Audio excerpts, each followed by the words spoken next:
La dimisión del secretario de organización, hasta ayer secretario de organización del PSOE, Santos Cerdán, y también esa comparecencia en la sede de Ferraz a las 5:30 de la tarde del secretario general del partido y presidente del gobierno, Pedro Sánchez. Guillermo Lerma, jefe de Nacional de la SER. Hola, Guille, de nuevo.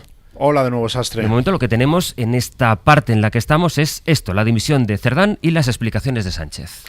Sí, las explicaciones de Sánchez en una rueda de prensa que dio ayer por la tarde en Ferraz y no en la Moncloa. El escenario ya dejaba claro cuál era la intención del presidente del gobierno, que es acotar las consecuencias de las presuntas irregularidades de Santos Cerdán al partido y no al gobierno. El secretario general quiso demilitar el perímetro del escándalo para espantar algunos de los miedos que hay ahora mismo en el PSOE. El primero, que la acumulación de escándalos asiente esa idea de una corrupción generalizada que afecta no solo al partido sino también al Ejecutivo. En la Moncloa insisten en que la única pieza del Consejo de Ministros manchada es Ábalos, y eso ya se sabía, dicen, antes de destaparse lo que afecta a Santos Cerdán. Sánchez pidió perdón varias veces, hasta en 8 ocasiones.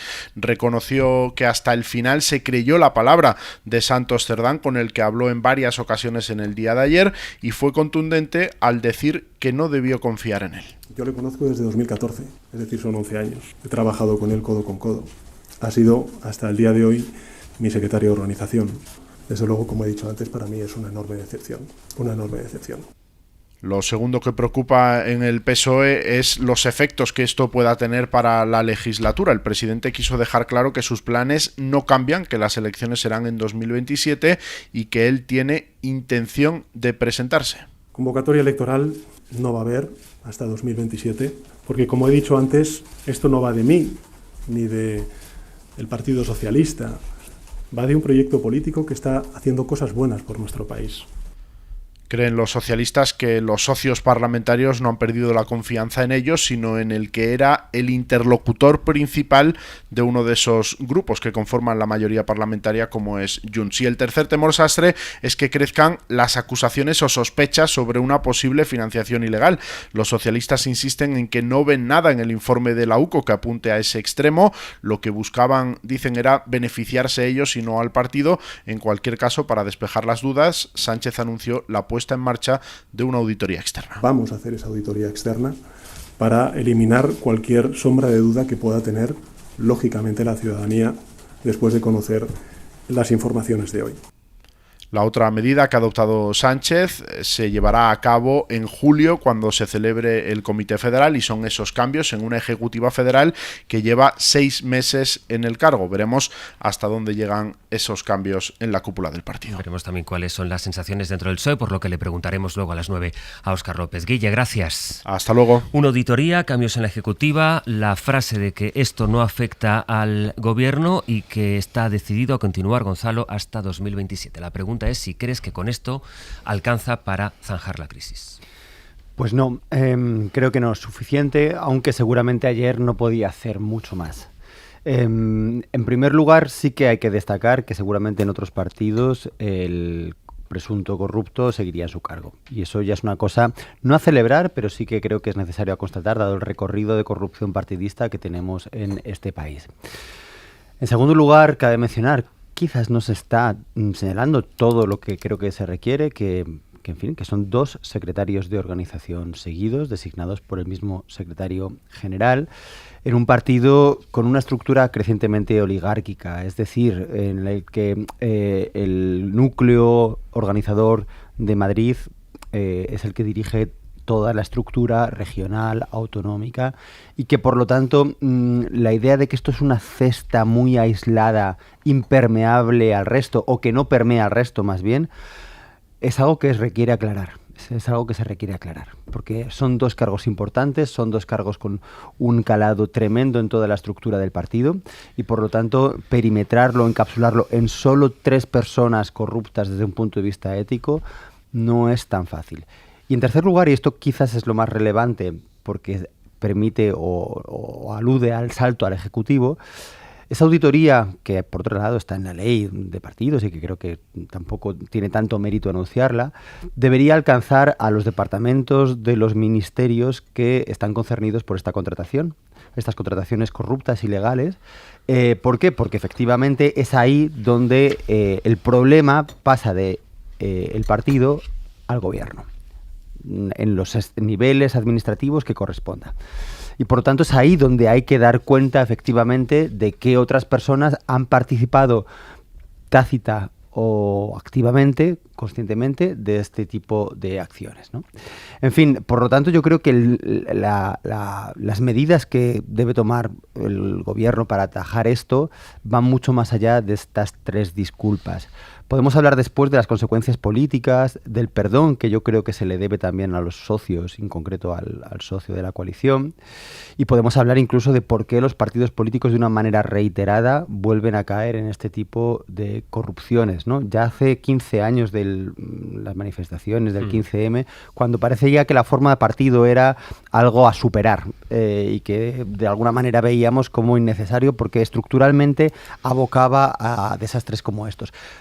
Parece ser que ha sido la única manera y hemos intentado revitalizar y legitimar esa mediación importante para jerarquizar los problemas y para ordenar el debate público que son los partidos, y ahora volvemos a ese ambiente de desconfianza que es corrosivo para toda nuestra democracia. Elisa.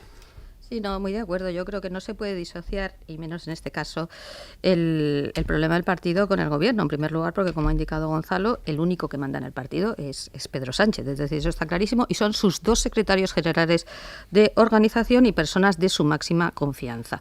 Por tanto, es difícil decir esto se queda en el partido, no pasa al gobierno, cuando la persona que dirige los 2 es la misma y además los dirige de forma absolutamente, digamos, sin otra participación. Por tanto, es difícil decir, oye, es que esto fue una decisión colectiva, es que había más gente, que no había nadie más, digo, a la hora de elegir. Recordábamos también antes la famosa idea de la responsabilidad política por la culpa en eligiendo, ¿no? Es decir, cuando tú eliges mal, y ya 2 veces secretario general de organización, es mucho elegir mal, que fue lo que le pasó a Esperanza Aguirre, si os acordáis, con sus 2 famosos vicepresidentes, que los 2, vaya, qué desastre, acabaron en la cárcel, ¿no? Es decir, que tú puedes estar por encima de todo eso, pero has elegido a personas, en este caso todavía estamos lejos de que estén en la cárcel, ya veremos lo que pasa, pero que evidentemente no son adecuadas. Y hay otra idea que también me parece importante, que también ha apuntado Gonzalo, pero es que la corrupción del partido tiene que ver con el gobierno, porque ¿con qué va a tener que ver? Es decir, al final, estos señores lo que están haciendo son favores que se canalizan a través del gobierno. Veremos qué ministerio o qué no ministerio. Parece que el Ministerio de Transportes, puesto que Ábalos era su dirigente, tenía mucho que ver, pero es decir, que ese intercambio de favores que al final da lugar a la corrupción, ya sea para el partido, sea a título particular, depende de lo que pasa en el gobierno, depende de los ministerios, en este caso, ya veremos, ¿no? Y la última idea, que pensar que puede resistir así, manual de resistencia, a mí me parece muy, muy complicado. En primer lugar, porque es que ya no tienes una mayoría de legislatura. Ese es un problema que tienes de antes, ¿no? Sabemos que no puedes presentar presupuestos. A mí me parece que gobernar una legislatura sin presupuestos es no solo anticonstitucional, es que es antidemocrático, porque es una obligación constitucional y democrática. Pero es que además ahora resulta que tienes unos problemas de corrupción que yo creo que no se pueden limitar al partido. Por tanto, me parece que la situación es bastante insostenible. Otra cosa es que se sostenga, porque una cosa es que tú digas es insostenible y tú puedes intentar, como creo que lo va a hacer, aguantar toda la legislatura, pero ¿en qué condiciones y con qué precio para el sistema? ¿Y esto que dice Elisa, que es insostenible, tú crees, Nacho, que lo va a sostener? Bueno, yo creo que el Parlamento debe pronunciarse y puede hacerlo de 2 o incluso de 3 maneras, con una cuestión de confianza, con una moción de censura o incluso con las 2 cosas. Y creo que es responsabilidad de todos los actores, en este caso el presidente del gobierno y el líder de la oposición, usar el Parlamento justamente para que uno de las víctimas colaterales de toda la crisis que está habiendo no sea el conjunto del sistema. Yo no sé en qué condiciones puede seguir la legislatura sin, y utilizando terminología usada hace justo un año, después de los 5 días de reflexión que hizo Pedro Sánchez, sin un punto y aparte que renueve o censure la confianza no solo al gobierno, sino al proyecto político que representa y quiere representar para los próximos años. Porque en las últimas horas que han aparecido nuevas informaciones, dadas por ciertas por el propio presidente del gobierno en el día de ayer, a la habitual animadversión y a la reciente confusión se suma una creciente desconfianza y una creciente decepción. Y hace un año se anunció un punto y aparte de la legislatura, tras esos 5 días de reflexión de Pedro Sánchez, y se anunció un plan de regeneración para la democracia sin antecedentes, del que hoy no sabemos nada. Yo creo que estamos en un punto y aparte de la legislatura, y creo que la salida a un punto y aparte de estas características, tiene que ser a través de un instrumento regenerador, porque convendría que de esta crisis, desde luego, quien no saliera perdiendo fuera el conjunto del sistema.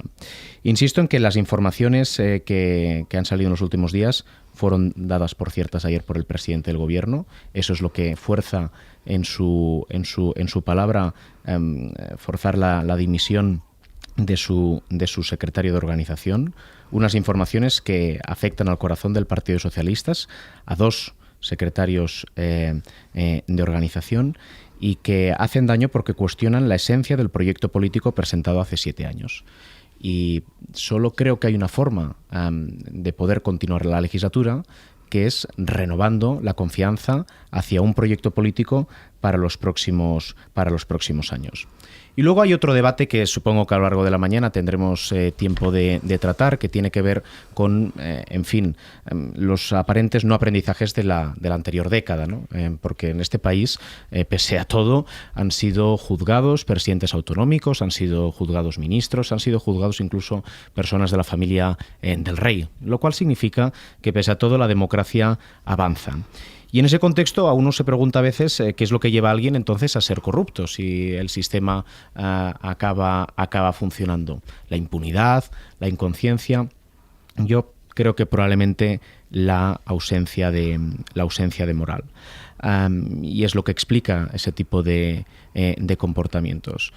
Pero para que la moralidad no sea sistémica, las instituciones deben reaccionar. Y como creo que de todo lo que ocurrió en la anterior década, el sistema se resintió mucho en muchas direcciones, creo que hay una responsabilidad de abordar esta crisis, igual que creo que es un buen síntoma que después de las informaciones se salga a comparecer, igual que creo que después de esas informaciones quedas por ciertas se fuerce la dimisión, y creo que es un buen síntoma de los aprendizajes. Creo que la resolución de la crisis debe también responder a una lógica distinta a cómo se hizo en la anterior década. Sobre la regeneración, la referencia que hizo ayer Pedro Sánchez cuando le preguntaron si iba a presentar una moción de confianza o el fin de la legislatura, dijo que el gobierno iba a seguir hasta 2027, dijo textualmente: esto no va de mí, va de un proyecto político, y ahí dijo que este gobierno, sobre el que planea ahora todo lo que dice el informe de la UCO, tiene encomendado el proyecto de regeneración democrática. Iba a preguntar por una de las cuestiones que ahora le podremos preguntar en 10 minutos al ministro Óscar López, por lo que también fue preguntado ayer el presidente del Gobierno y secretario general de los socialistas,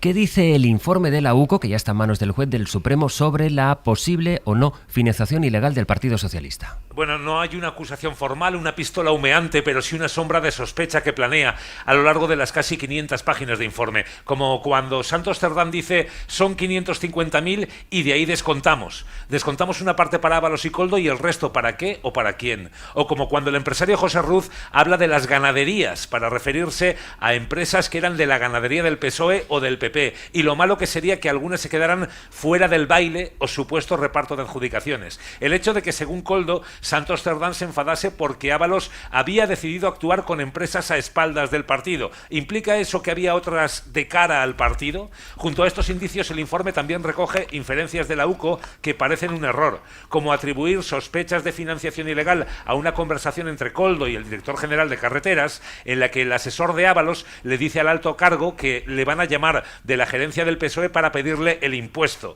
Todo apunta a que con ese impuesto se refieren a la cuota o pago que los cargos de la administración realizan periódicamente al partido en una actividad habitual y dentro de la ley que practican muchas formaciones políticas. Hasta el momento, José Luis, no está acreditada esa supuesta financiación ilegal. De hecho, el juez Puente, en sus 2 autos emitidos desde que tiene en sus manos este informe, no menciona esta posibilidad ni atribuye esta tipología delictiva. Pero en cualquier caso, esta causa acaba de empezar. Este es solo el primer informe y fuentes de la investigación confirman que van a investigar si existieron ingresos en negro para el partido. Falta el resultado de los registros, declaraciones y, a futuro, posibles acuerdos con la Fiscalía a cambio de reducción de eventuales condenas. Y luego está todo lo que hemos ido contando, desde ayer que fuimos conociendo el informe de la UCO, esas conversaciones, por ejemplo, hay muchas y muy gráficas, pero esas conversaciones en las que, por ejemplo, Santos Cerdán interrumpe a Koldo y dice que no digas cantidades, que esto lo pones en un papel y de eso no se habla, y a pesar de que Koldo insistía, él le iba diciendo que no, que eso se pone aquí, punto y final, ¿no? Y algunos textuales que hemos ido recuperando desde ayer. Isabel Vega, buenos días. ¿Qué tal? Buenos días. ¿Hay alguna otra duda que queda pendiente también desde hace mucho tiempo? Desde hace tiempo ya arrastramos la pregunta de por qué Sánchez echó a José Luis Ábalos del gobierno y qué información tenía. Y sobre eso, la UCO tiene su propia teoría. Sí, es que es algo que nunca ha estado demasiado claro, ni siquiera para el propio Ábalos. Mira, esto dijo en su primera declaración en el Supremo. El día en que me citó el presidente en Moncloa para decirme que tras un largo viaje juntos, pues este viaje había concluido. El informe habla de este asunto. Dice que ese cese pudo deberse a que Ábalos y Koldo García hubieran estado recibiendo ingresos por ayudar, dice, a otras empresas a espaldas del partido.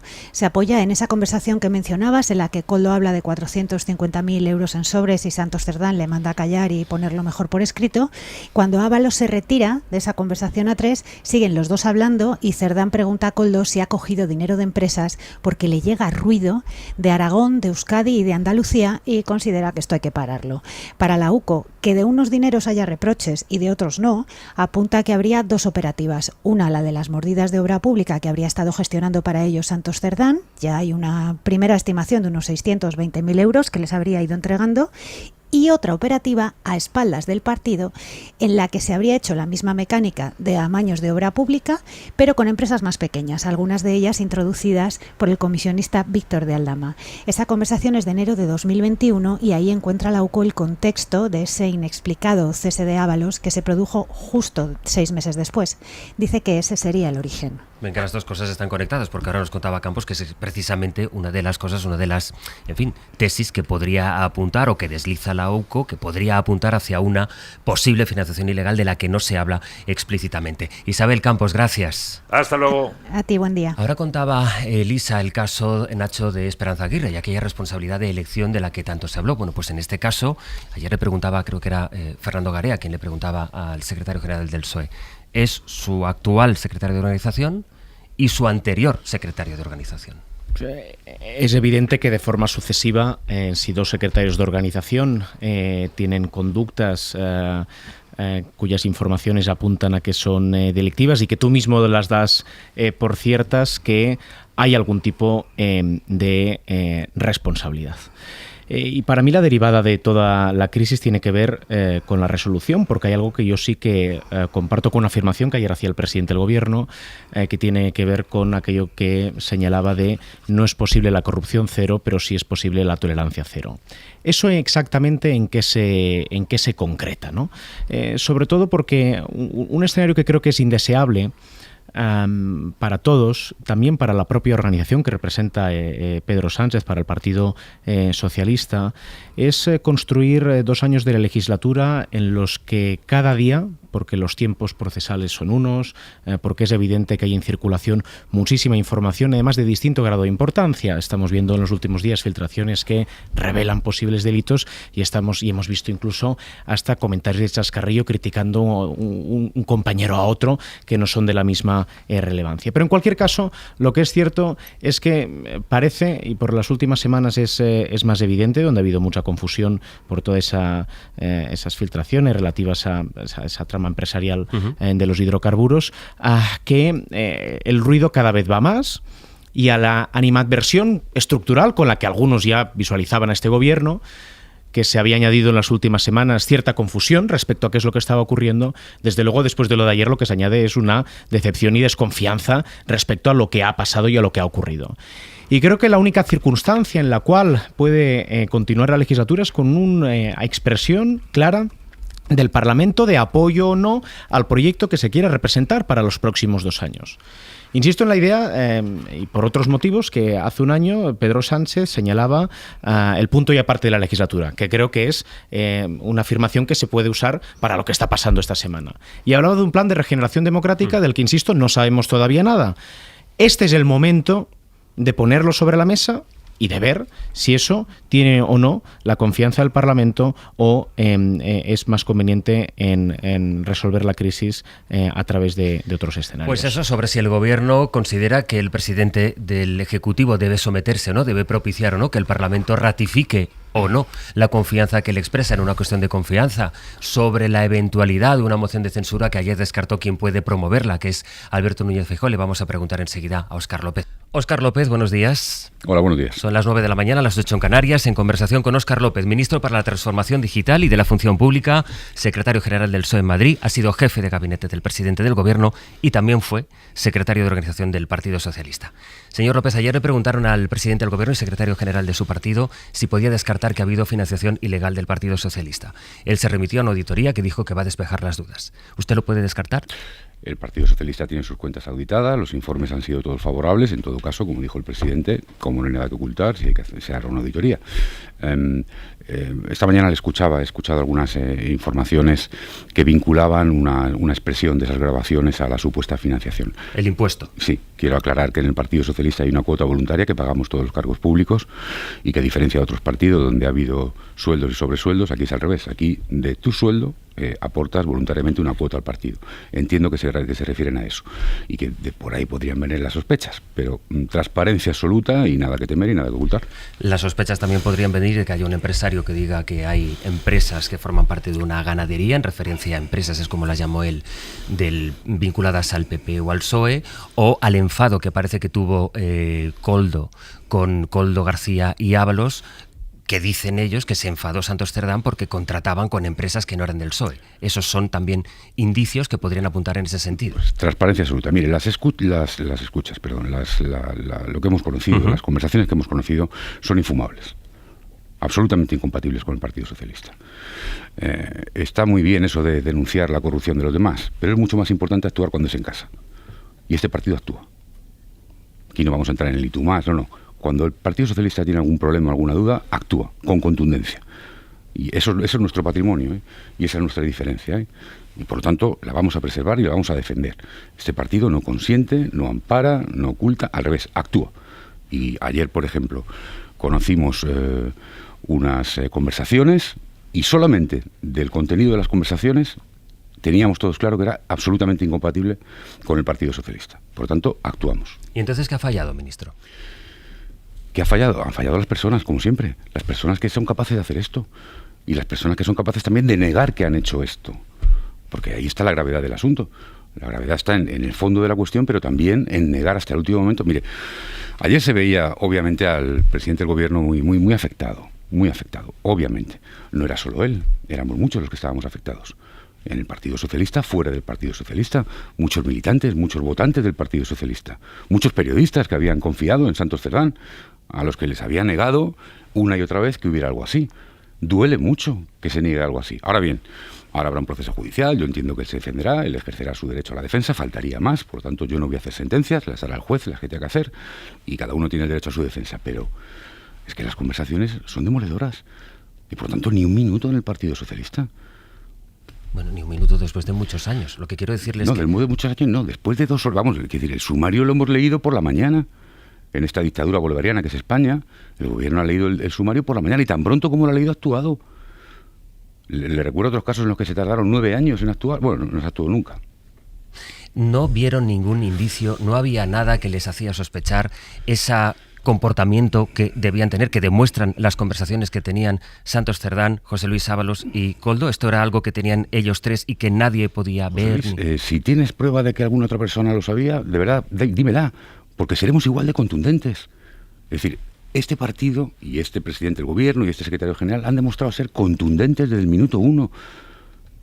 En todos los casos, y lo vamos a seguir siendo. Cuando usted me dice que han fallado las personas, ¿no ha fallado ningún mecanismo de control? Es decir, si aparecen las primeras informaciones, o si se le pregunta a Santos Cerdán, como entiendo que han hecho, y usted me dice, y le creemos y creemos a Santos Cerdán, ¿esto cómo va? Es decir, empieza a haber un rumor, la gente empieza a apuntar a Santos Cerdán, ustedes le preguntan, él dice, soy inocente, se acabó...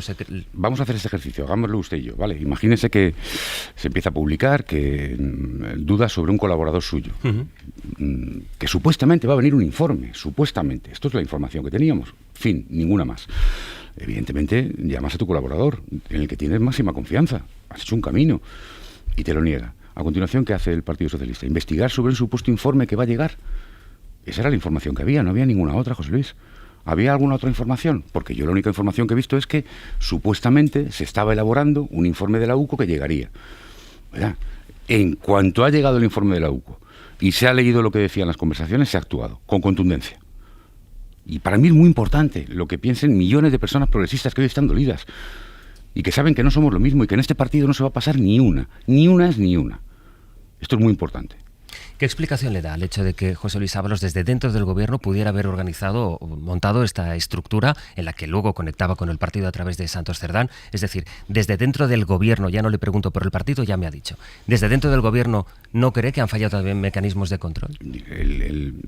Para quien no sepa cómo funciona la administración pública, esto no es tan sencillo como se pueda pensar. Hay un procedimiento de contratación, hay una serie de controles que funcionan y por lo tanto si ha habido alguna irregularidad tendrá que demostrarse en todo caso. Por lo tanto, yo ahora mismo no tengo ninguna muestra de irregularidad, de ninguna concesión, ni de ninguna adjudicación. Todo se ha hecho en base a la normalidad, en base a la legalidad, pero le digo lo mismo, si alguna vez en algún sitio se demuestra algo, se actuará con contundencia igual, faltaría más. Ministro, ¿por qué el presidente del gobierno echó a José Luis Ábalos del gobierno? Eso fue una remodelación de gobierno, se ha explicado una y otra vez. Recuerdo, porque este es importante este dato, que esa remodelación no afectó solo a José Luis Ábalos. Le recuerdo que de aquel cambio salió también la vicepresidenta Carmen Calvo, si no me equivoco. Salió incluso el director de gabinete, entré yo en el lugar del anterior director de gabinete. Fue un cambio de gobierno de fondo, de abrir nueva etapa, que afectó a muchos ministerios.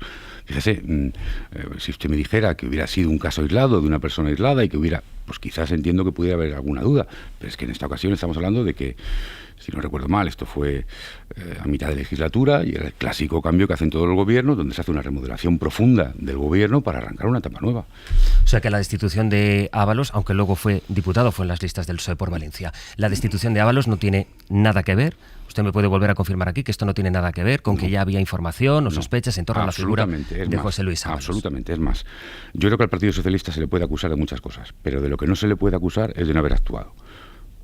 Actuó con el señor Ábalos de manera contundente, rápida, es más, recibimos críticas por actuar de forma demasiado rápida y ha actuado con las escuchas del señor Santos Cerdán a las 2 horas de leer los documentos. Por favor, esta es la realidad. Pero yo insisto, para mí lo más importante, miren, en este país, y en muchos países, pero en este país hay muchas millones de personas progresistas que tienen unos valores y que ven la política de una forma.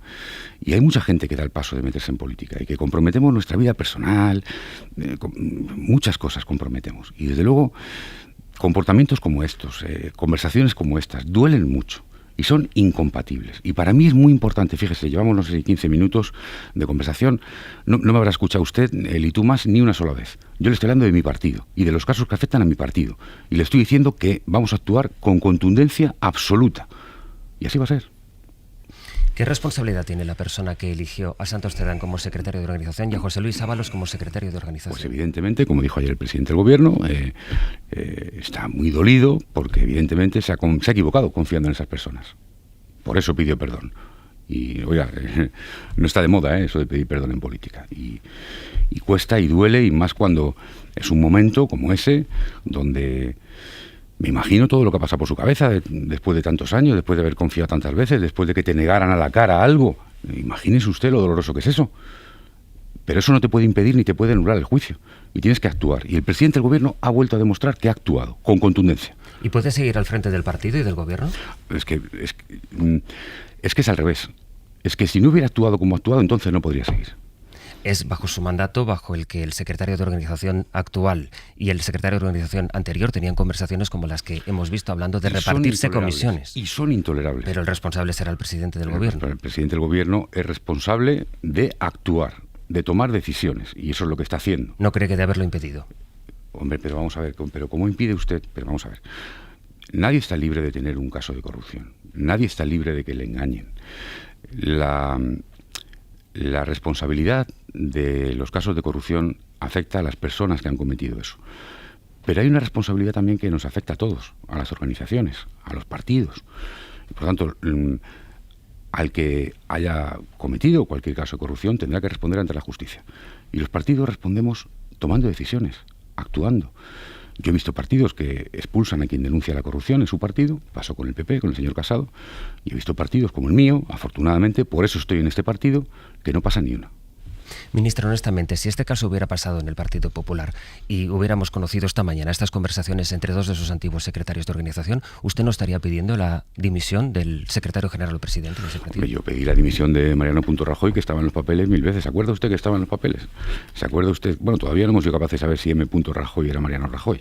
Me ha dicho que no iba a entrar en el y tú más. Claro, pero usted me ha puesto el caso, ha sido usted. Aclaro, nota a pie de página para los oyentes. Me ha preguntado usted por el Partido Popular. Fíjese que ha sido a pregunta suya cuando ha entrado al Partido Popular. Nota a pie de página. Y le digo, ¿se imagina usted que hubiera unos papeles en este caso donde se apuntara P. Sánchez? ¿Se imagina usted? ¿Se lo imagina? No lo ha visto, ni lo va a ver, porque esa es la diferencia. Es más, yo esta mañana repasaba la historia. Qué importante es poder tener siempre coherencia en la vida y poder demostrar que uno ha estado siempre en el lado correcto.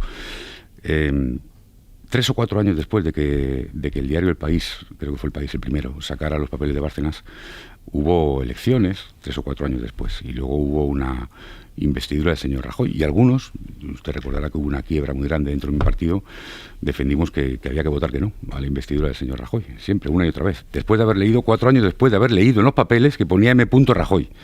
Hubo gente en mi partido que dijo que había que abstenerse. Los papeles llevaban encima de la mesa 4 años, encima de la mesa, M. Rajoy.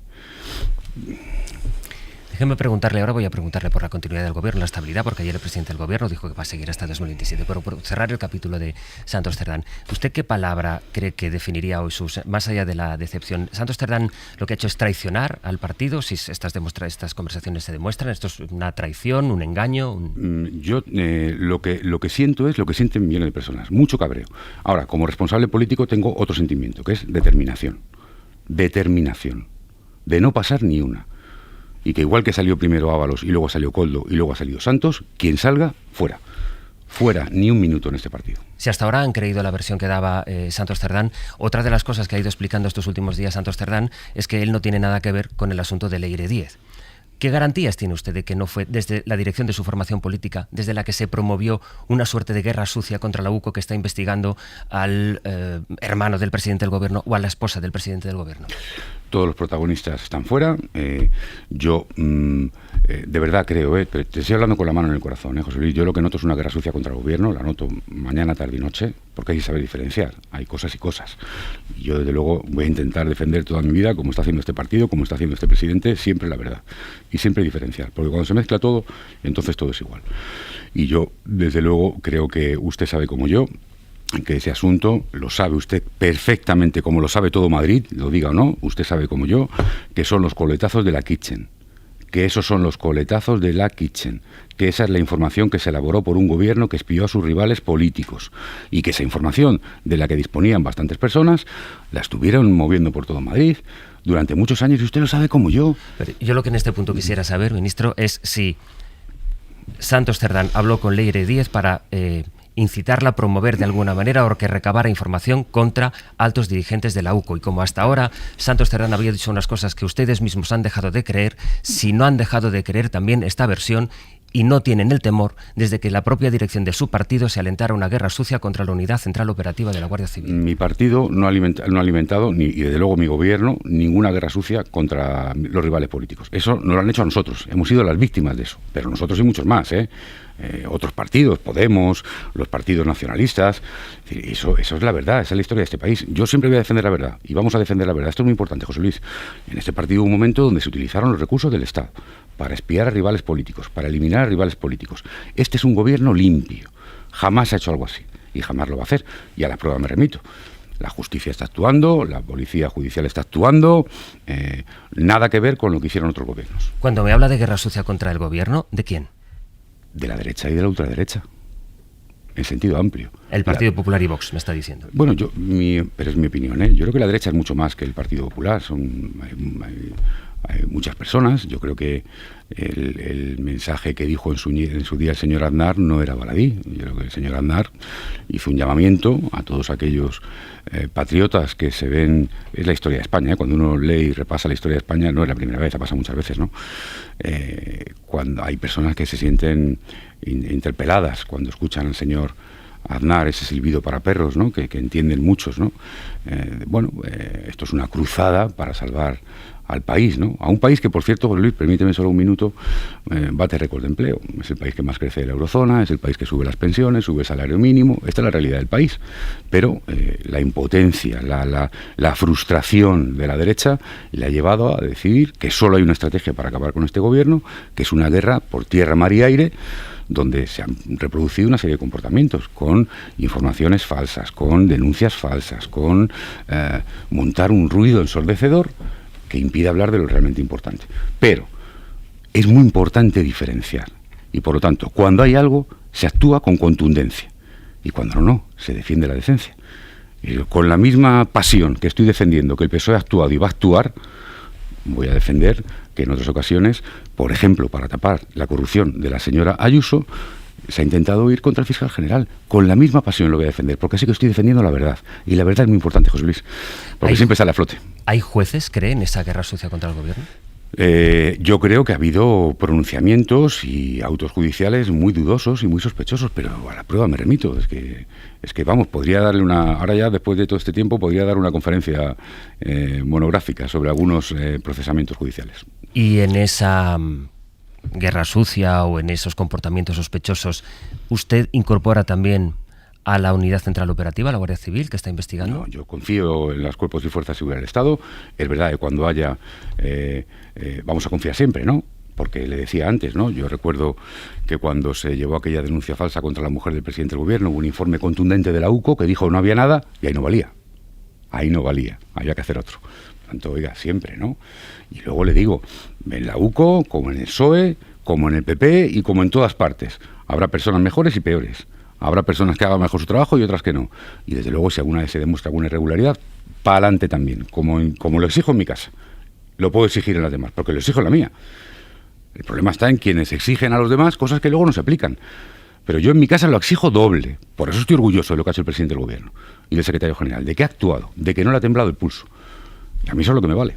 El presidente del gobierno, que llegó a la Moncloa después de una moción de censura que ratificó la mayoría parlamentaria con un discurso de introducción, de justificación de la moción que leyó en la tribuna José Luis Ábalos y que basó su discurso sobre todo en la limpieza, en la regeneración democrática. ¿Usted considera que con ese precedente de la manera en que llegó Pedro Sánchez a la Moncloa, con un discurso que él ha ido enarbolando, esta crisis se resuelve con una auditoría externa y la promesa de que en el Comité Federal del mes que viene va a haber cambios en la dirección que no se concretan? Esta crisis se resuelve actuando y demostrando que lo que hemos dicho y lo que hemos hecho tiene valor.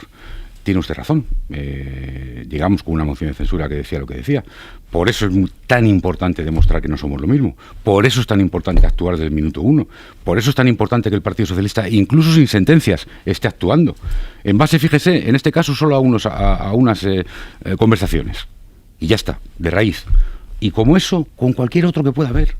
Es que eso es lo importante, que los ciudadanos entiendan la diferencia, porque si no, no merece la pena lo que estamos haciendo. Yo, desde luego... Pero entonces la reacción que hace el Partido Socialista, es decir, Santos Cerdán formalmente dimitió él, entiendo que el presidente del gobierno se lo pidió ayer en la Moncloa. Hay una quiebra de confianza absoluta, entiéndame usted. ¿Tiene usted detalles de cómo fue esa conversación ayer en la Moncloa? Pues mire, yo, más allá de lo que ha contado el presidente del gobierno, no, pero lo que me duele, e insisto en que Santos Cerdán tiene derecho a defenderse en sede judicial y habrá un proceso judicial, pero a mí lo que me duele es que se niegue, incluso ya viendo las conversaciones, y sobre todo al presidente del gobierno. Eso es lo que me duele.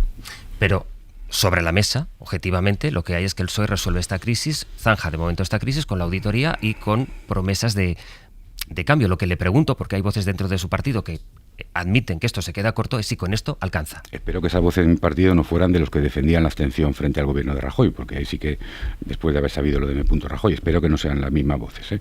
Lo que sí le digo es, ¿cómo se zanja? Actuando de raíz, con contundencia, sea quien sea, aunque sea uno de tus máximos colaboradores. 1. 2. Con transparencia absoluta, con colaboración con la justicia. con las auditorías que hagan falta en el Partido Socialista y donde haga falta. Donde haga falta significa también donde haga falta, en el Ministerio de Transportes. Donde haga falta, ya se hizo una, si no me equivoco. Sí, lo que pasa es que los indicios ahora son nuevos. Ya se hizo una. Por lo tanto, yo creo que este gobierno ha ¿Cree demostrado, que debería haber otra? No lo sé, no conozco los detalles de la grabación. Lo que sí le digo es que este partido ha sido siempre, y este gobierno, transparente. Y por lo tanto, nadie podrá decir que no se haya colaborado, que no haya transparencia. Se nos exige, y es normal que se nos exija, yo me la exijo, y si no, no militaría en el Partido Socialista. No es que haya un doble rasero, no, es que hay una doble exigencia. Y como persona de izquierdas y comprometida con la izquierda y progresista, yo no puedo consentir ni una. Ni una. Yo no sé en otros partidos. En otros partidos, no solamente, sino que encima se ampara. Aquí no, aquí ni una. ¿De verdad cree el gobierno, ministro, que esta crisis no va a afectar al Ejecutivo? Es evidente que afecta. Pero lo importante es cómo respondemos. Los ciudadanos votarán cuando haya elecciones y juzgarán. Y yo lo que quiero es que mi partido y que mi gobierno y que mi secretario general y mi presidente, que es Pedro Sánchez, siga dando argumentos de que no actuamos igual, de que no pasamos ni una, de que combatimos la corrupción, de que la denunciamos en otra casa y actuamos con contundencia cuando es en nuestra casa. Eso es lo que yo quiero. Y luego los ciudadanos juzgarán todo a su tiempo. Pero lo que digo es que ahora la obligación de este gobierno y de este partido y de este presidente del gobierno es lo que está haciendo. ¿Pero usted no le preocupa que en este momento, con la manera en la que lo comentábamos antes, llegaron al gobierno, hayan perdido la credibilidad para muchos de sus votantes? Yo creo que hubiéramos perdido la credibilidad si no hubiéramos actuado. Yo creo que hubiéramos perdido la credibilidad si hubiéramos tratado de amparar, de tapar, de ocultar. Creo que perderíamos la credibilidad si echáramos a un dirigente del partido por denunciar los casos de corrupción que hay en casa. Creo que ahí hubiéramos perdido la credibilidad. Vamos, el primero que no estaría aquí sería yo, si mi partido fuera así. Pero mi partido es de otra forma. Y este gobierno de otra forma. Y por lo tanto, yo creo que ahora mismo, aunque sea duro, aunque estemos todos dolidos, aunque este sea un momento difícil, evidentemente, ¿cómo no le voy a reconocer la dificultad del momento? Lo importante es cómo se comporta uno en los momentos difíciles. Cómo se comporta uno cuando tiene un problema en casa. Y por eso es tan importante para mí ver que el presidente del gobierno reacciona con fuerza, con contundencia y con rapidez. Y así tiene que seguir siendo. ¿Y si va a haber cambios en la ejecutiva del PSOE, no debería haberlos también en el gobierno, entre los ministros? Pero ¿y me puede usted decir que le afecta a ningún ministro del gobierno de España?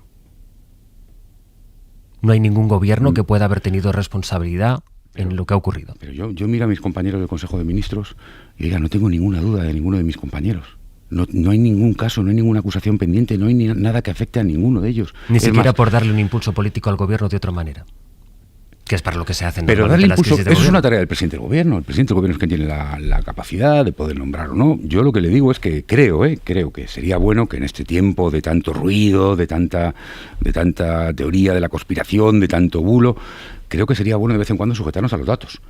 El otro día en una conferencia el lunes hablaba con varios empresarios, les decía, supongo que ustedes miran números en su empresa, ¿no? Y si resulta que en España, 7 años después de que llegara Pedro Sánchez al gobierno, 7 años después, resulta que hay 22 millones de personas trabajando cuando había 18, si resulta que hay más de 10 millones de mujeres con trabajo cuando había 8 y pico, si resulta que es la tasa de paro más baja de los últimos 20 años, si es la tasa de paro juvenil más baja creo que de la historia, si resulta que está reduciendo la deuda y el déficit, está subiendo las pensiones mientras rellenan la hucha, subiéndolas y rellenando, si está subiendo el salario mínimo, oiga, ahí están los números, ahí está el balance de este gobierno. O sea, yo afirmo con toda la pasión que pueda del mundo que desde luego hoy España es mucho mejor que hace 7 años y le he dado datos económicos o sociales. Puedo hablar de cómo está Cataluña y cómo estaba. Tanto, oiga, ¿merece la pena? Claro que merece la pena. ¿Se debería someter el presidente del gobierno a una cuestión de confianza? El presidente del gobierno tiene que seguir ganándose la confianza todos los días como lo está haciendo. O sea, actuando. Pero si lo estamos haciendo todos los días. O sea, una moción de confianza en el Congreso. El presidente del gobierno tiene la obligación de sacar adelante su programa electoral. La obligación de no defraudar a millones de personas que le han votado e incluso a quien no le ha votado. Y eso es lo que está haciendo este presidente del gobierno. Lo está haciendo todos los días. También tiene la obligación constitucional de presentar los presupuestos y no los lleva a la Cámara. Pues ya sabe usted las dificultades que hay en el Parlamento, pero eso nunca le ha restado a este gobierno. Mire, yo recuerdo hace 2 meses, si no me equivoco, más o menos, ¿no? Fue cuando cayó aquel decreto de las pensiones, ¿se acuerda usted, no? Y hubo ya un ruido, está de la derecha soñando con que ya se acababa, tal. ¿Sabe lo que hizo el presidente del gobierno? Lo que ha hecho toda la vida, remangarse, volver a negociar y sacarlo. Es que esto es lo que el Parlamento es el que han querido los ciudadanos, oiga. Y así se puede seguir hasta 2027. Absolutamente, y los datos lo demuestran. Sin presupuestos. Hombre, vamos a ver, siempre es deseable sacar los presupuestos, también le digo. Este país está en un momento de crecimiento económico por encima del 3%, si no me equivoco. Es el país que más crece en la eurozona. Están llegando decenas de miles de millones de euros de los fondos europeos que están llegando a este país. La situación económica es buena, es muy buena, es mucho mejor que en el contexto que nos rodea. Esa es la realidad, esos son los números. Yo pido que se juzgue por los números, por los resultados. Fíjese, le decía antes el tema de las pensiones. Una pensión media hoy es 200, 300 euros superior a cuando llegamos al gobierno. Yo recuerdo, este dato es demoledor, ¿no? Lo digo para todos estos que... Es que para esto es para lo que merece la pena estar en política y gobernar, si no, yo desde luego... yo recuerdo que cuando Zapatero abandonó el gobierno había 66.000 millones de euros en la hucha de pensiones. 66.000 millones de euros. Cuando Rajoy abandonó el gobierno quedaban 5.000. 5.000. Y eso habiendo congelado las pensiones. Ahora estamos subiendo las pensiones, estamos por encima de 11.000 millones en la hucha de las pensiones y la previsión es acabar la legislatura por encima de 20.000, en 25.000 creo, más o menos. Yo me metí en política para eso, oiga. Lo otro... Ayer la vicepresidenta Yolanda Díaz pidió resetear las relaciones dentro de la coalición. ¿Están dispuestos a estudiarla, a resetearlo? Este gobierno no ha parado de negociar con sus socios en el gobierno y con sus socios parlamentarios. Y lo vamos a hacer tantas veces como haga falta, hablar de lo que haga falta, dialogar, llegar a acuerdos, lo seguiremos haciendo. ¿No tiene ningún temor de perder ningún apoyo parlamentario? Yo no veo, pero bueno, más que lo que piense yo, podemos mirar al señor Feijóo, no parecía muy convencido ayer, ¿no? Cuando le preguntaban sobre la moción de censura. La moción de censura no la va a presentar porque sería darle oxígeno al presidente del gobierno. Y entiendo que el presidente del gobierno no va a proponer una moción de confianza porque entiende que tiene ratificada la confianza de sus socios. No, el presidente del gobierno va a seguir trabajando con todas las dificultades, que hay muchas, fuera de España y en España, hay muchas dificultades, pero va a seguir trabajando. Y eso significa actuar con contundencia como lo está haciendo dentro del partido y negociar con nuestros socios, como lo hemos hecho siempre. ¿No cree que hubiera estado bien que el presidente del gobierno hubiera atendido a las preguntas de la prensa en un periodo no tan largo como más de 40 días, cuando había tantas informaciones desde el procesamiento del fiscal, las novedades sobre el procesamiento de su hermano, todas las informaciones que empezaban a apuntar a Santos Cerdán, aunque desde el partido se le ratificaba? ¿No cree que ha tardado mucho el presidente en responder preguntas? Y fíjese que el día más duro de todos es cuando ha respondido todas las preguntas. Igualito que el del plasma. ¿Usted era secretario de organización del Partido Socialista cuando se convocaron las primarias que enfrentaron a Pedro Sánchez con Eduardo Madina? Sí. ¿Usted puede garantizar perdona, el recuerdo. Y el secretario general del PSOE era Alfredo Pérez Rubalcaba. ¿Y usted puede garantizar la limpieza de ese proceso? Absolutamente. Es más, lo llevo a gala. Es más, voy a contarlo, son cosas muchas veces muy internas, pero son muy ilustrativas, ¿no? Fíjese, en esas primarias lo que hubo fue un cambio de los reglamentos del partido, porque Eduardo Madina pidió a un militante un voto. Porque desconfiaba básicamente del PSOE de Andalucía, era un poco lo que decían, y por lo tanto dijo que un militante un voto. Y tuvimos que improvisar un reglamento durante las primarias que hubo que pactar. Fue muy difícil, créanme, estas cosas dentro llevan mucho tiempo y son muy difíciles. Hubo que pactar un reglamento con las federaciones para hacer posible aquello de un militante un voto, y se hizo posible. En aquellas primarias, si no recuerdo mal, Susana Díaz y Emiliano García Paje apoyaron a Pedro Sánchez, sí. Y cuando leyó ayer esta conversación en la que le dijo Santos Cerdán a Koldo que metiera 2 papeletas... Es infumable. Para cualquier demócrata esa expresión es infumable. Ahora, pero es una anécdota, como vino a decir ayer el presidente. Hombre, yo le digo, créame, yo trabajaba de la mano de Alfredo Pérez Rubalcaba dirigiendo el partido en ese momento, y créanme que esas primarias fueron ejemplares. Es más, le voy a decir una cosa que se dice poco, también entiendo que tampoco no es muy sexy para el gran público. La verdadera garantía de unas elecciones está en el censo. Esa es la verdadera garantía de que sean limpias unas elecciones. El Partido Socialista hace años acometió una reforma que hacía que tú tuvieras que pagar la cuota, y si no pagabas la cuota te dieran de baja, que no pudiera nadie inflar censos. Yo sostengo, y lo digo aquí a cara lavada, y podemos hacer un día un debate monográfico, el único partido en España que tiene un censo real es el PSOE. El único. El único es el único, real, de militantes. Me está diciendo que el resto de partidos tienen censos que son mentira. Tienen otros componentes. El Partido Popular declara en el Tribunal de Cuentas tener 700, 800.000 afiliados, simpatizantes. Luego resulta que las cuotas no comparten con eso. En este partido es transparente. Por cierto, lo copiamos de la UGT en su día. Un modelo por el cual un militante un voto y un militante una cuota, que paga con transparencia y por cuenta corriente. ¿Cuántas horas ha dormido esta noche? Bastantes, hoy bastantes.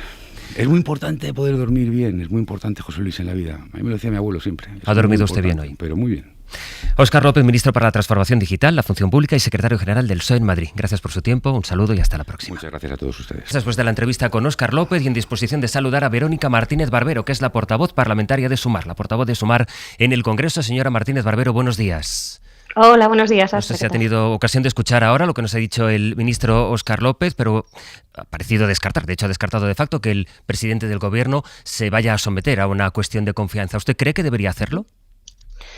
Bueno, a día de hoy es verdad que no tenemos datos que indiquen que el presidente del Gobierno esté involucrado en estos hechos y que se están adoptando por el PSOE las decisiones contundentes que nosotras empezamos pidiendo ayer a las 9 de la mañana, incluso antes de conocerse el informe de la UCO en relación a la transparencia. Entonces, nosotras lo que exigimos y seguimos exigiendo al Partido Socialista es que siga con la transparencia, que dé la información, que no se olvide que tiene unos socios de gobierno, que no es lo mismo que socios de investidura, y que tenemos que enterarnos de estas cosas antes que nadie, como mucho o como poco antes de que el presidente del Gobierno salga a contar esta información y esta transparencia. Pero como le repito, creo que a día de hoy nada parece indicar que el presidente del Gobierno supiera nada de esto y bueno, el Partido Socialista deberá seguir indagando y bueno, pues desarrollando todas las acciones necesarias para descubrir cualquier tipo de responsabilidad que pueda estar cirniéndose sobre sus cuentas o cualesquiera actuaciones de otras personas con cargos en el partido. ¿Usted cree que el Gobierno puede aguantar de esta manera hasta 2027?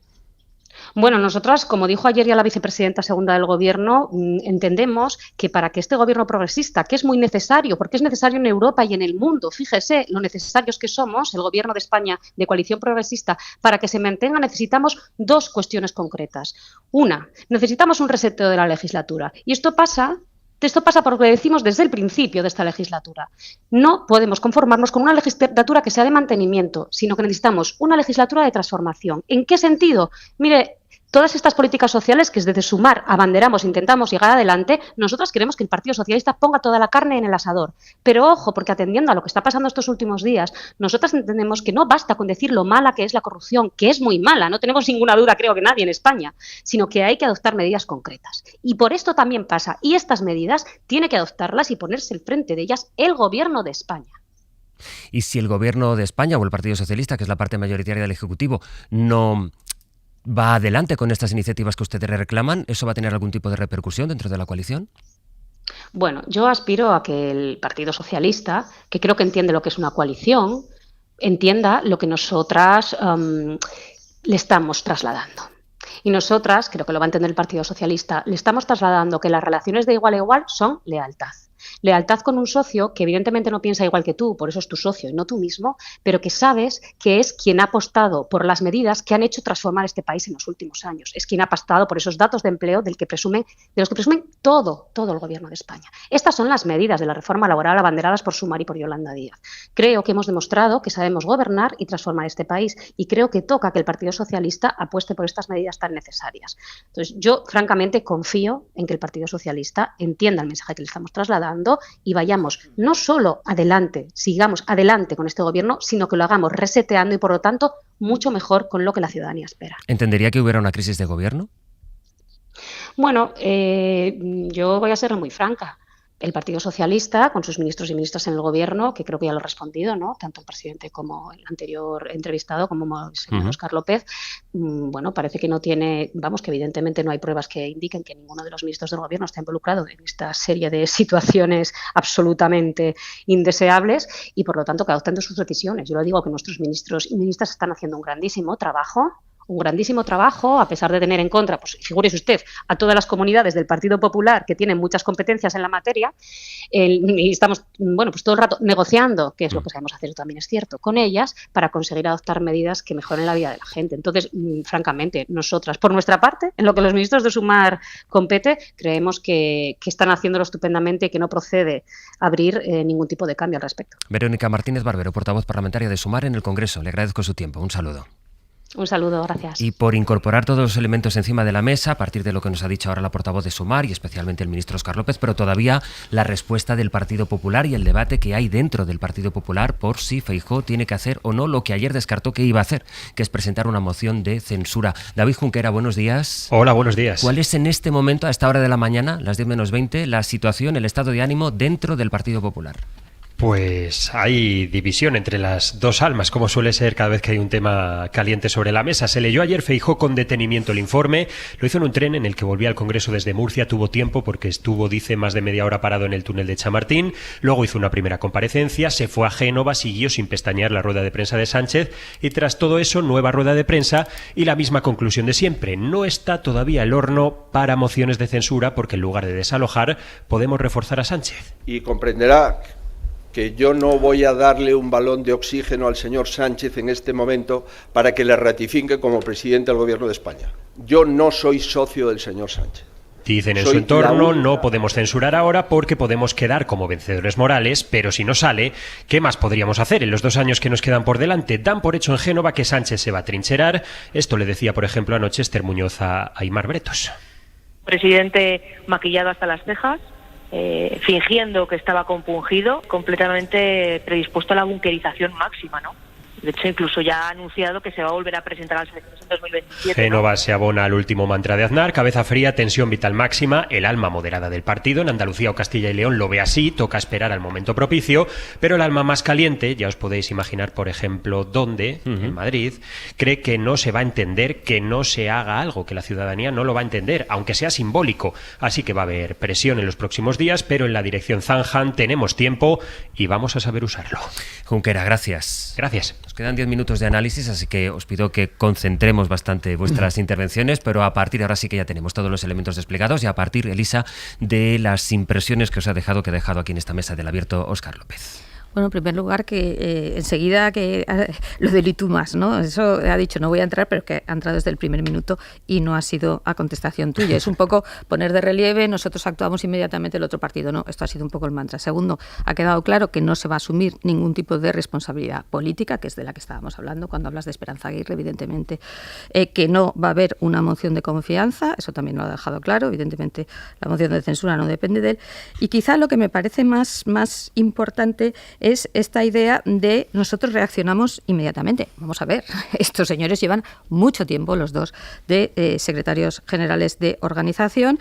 Esta idea que también has apuntado, muy interesante, usted le dicen que sí, que no hay nada y no hace usted nada al respecto, porque a mí esto me llama la atención. Vamos, a mí si me pasa con un colaborador, vale, tendré mucha confianza, pero voy a intentar ver si efectivamente esto lo puedo de alguna forma verificar, porque además yo creo que hay una idea también importante. Este tipo de conductas se suelen conocer en los entornos cercanos. Es decir, puede que el presidente del gobierno no, pero no creo que esto sea una cosa que nadie supiera o que nadie podía imaginar. Me resulta complicado. Otra cosa importante, hablábamos de esto implica necesariamente al gobierno, no digo a nivel de ministros, pero a nivel de contratación pública. Me preguntabais, ¿es fácil amañar un contrato público? Pues desgraciadamente sí, porque aunque hay funcionarios en las mesas de contratación, correcto, si tú has pactado, entre comillas, que vas a inflar una oferta, una empresa, por ejemplo, porque va a llevar, entre comillas, algún tipo de compensación, es dificilísimo detectar eso en una mesa de contratación. Es decir, pues si digamos eso no es visible, lógicamente, ¿no? Entonces, ojo con esto de auditorías. No hace falta auditorías en la administración porque básicamente tenemos una intervención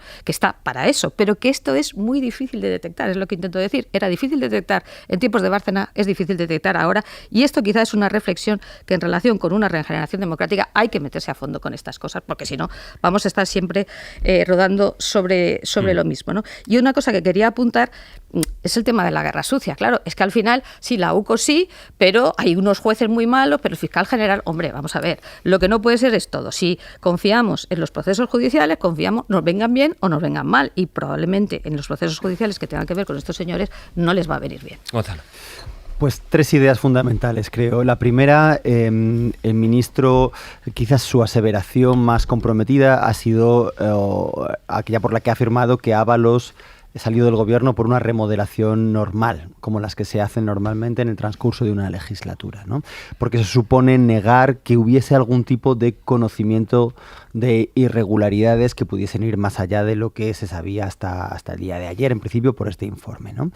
Eso es una afirmación que compromete si se demuestra que no fue así, que se sabía, y saber significa, como Arelis apuntaba, muchas cosas, ¿no? Puede haber canales más o menos informales por los que se conoce de alguna manera que hay prácticas y por lo tanto que exigen una acción previa a la que se tomó ayer. Es decir, cuando se actúa, dices, no, en cuanto se sabe, se actúa, pero ¿había formas de saber previas y formas de actuar que no se ejecutaron? de alguna manera eso es en lo que, por eso digo que esa afirmación responsabiliza a quien la dice y también al partido en su conjunto. Segundo lugar, la responsabilidad del secretario general del Partido Socialista y del presidente del Gobierno. Yo creo que el reproche es necesario porque debemos vigilar el funcionamiento correcto de los partidos. Y debemos estar atentos a los reproches que son legítimos y que se pueden llegar a hacer, porque si no, la crítica y la vigilancia se la acabamos cediendo a quienes se manifestaron ayer en Ferraz, que lo hacen de otra manera que no creo que sea legítima y democrática. Nosotros también tenemos que jugar ese papel, y no porque haya un riesgo democrático por el otro lado o porque haya un hito más, debemos abstenernos de hacer la crítica. Yo creo que esa vigilancia, ese control interno, ese celo debería haber sido mayor, y creo que eso es algo que debe decirse. Y en relación a esto, y en tercer lugar, claro, creo que es importante, es verdad, y esto que dice Elisa, pues la verdad es que induce a un cierto escepticismo. Las auditorías no siempre son efectivas, ¿no? Es necesario, por un lado, identificar el alcance de la corrupción específico, pero el alcance de la corrupción no equivale al alcance de la desconfianza. Y esto hay que decirlo claro. Podemos decir, no, es que la corrupción llegaba hasta aquí, por lo tanto no hay que extender la desconfianza, no hay que confundir las cosas, ya. Pero es que, de nuevo, los partidos políticos tienen disfunciones internas estructurales, y esto genera desconfianza en esas estructuras de mediación fundamentales que son los partidos. ¿Qué se puede hacer al respecto? Nacho lo apuntaba, no ha habido medida de regeneración, no ha habido una nueva legislación en relación al funcionamiento interno de los partidos. Quizás sea el momento de impulsarlo. Pero en relación al Partido Socialista, ¿qué es lo que se podría hacer? Pues yo no lo sé, pero sí sé lo que ha pasado en los últimos años, y es que se ha negado cualquier voz alternativa. El Partido Socialista funciona como una canalización de argumentarios vertical. Y solo se deja espacio a las, digamos, discrepancias más ruidosas, los pajes y los lambanes, pero no hay matices internos, ¿no? Y el control interno en una organización es fundamental. Cuando hay alguien que puede discrepar y que puede decir, oye, esto que está haciendo no me gusta, o esto que se ha practicado en esta federación no es lo más correcto, entonces es cuando no pasan estos comportamientos. Entonces, que hagan una reflexión dentro del Partido Socialista a ver si esta manera de estructurarse, de organizarse, antes la he llamado oligárquica desde Ferraz hasta la última federación municipal, es la más correcta. Nacho. Sí, hay un tema de fondo que está apuntando Gonzalo Velasco y que probablemente compartimos todos, ¿no? Las estructuras de poder que representan los partidos políticos tienen cada vez menos contrapesos. Hay excepciones, hay excepciones. Hay partidos que, si lideras el partido, no puedes ser el candidato a la presidencia del gobierno, que es el caso del Partido Nacionalista Vasco. Y eso tiene una lógica justamente de contrapoder.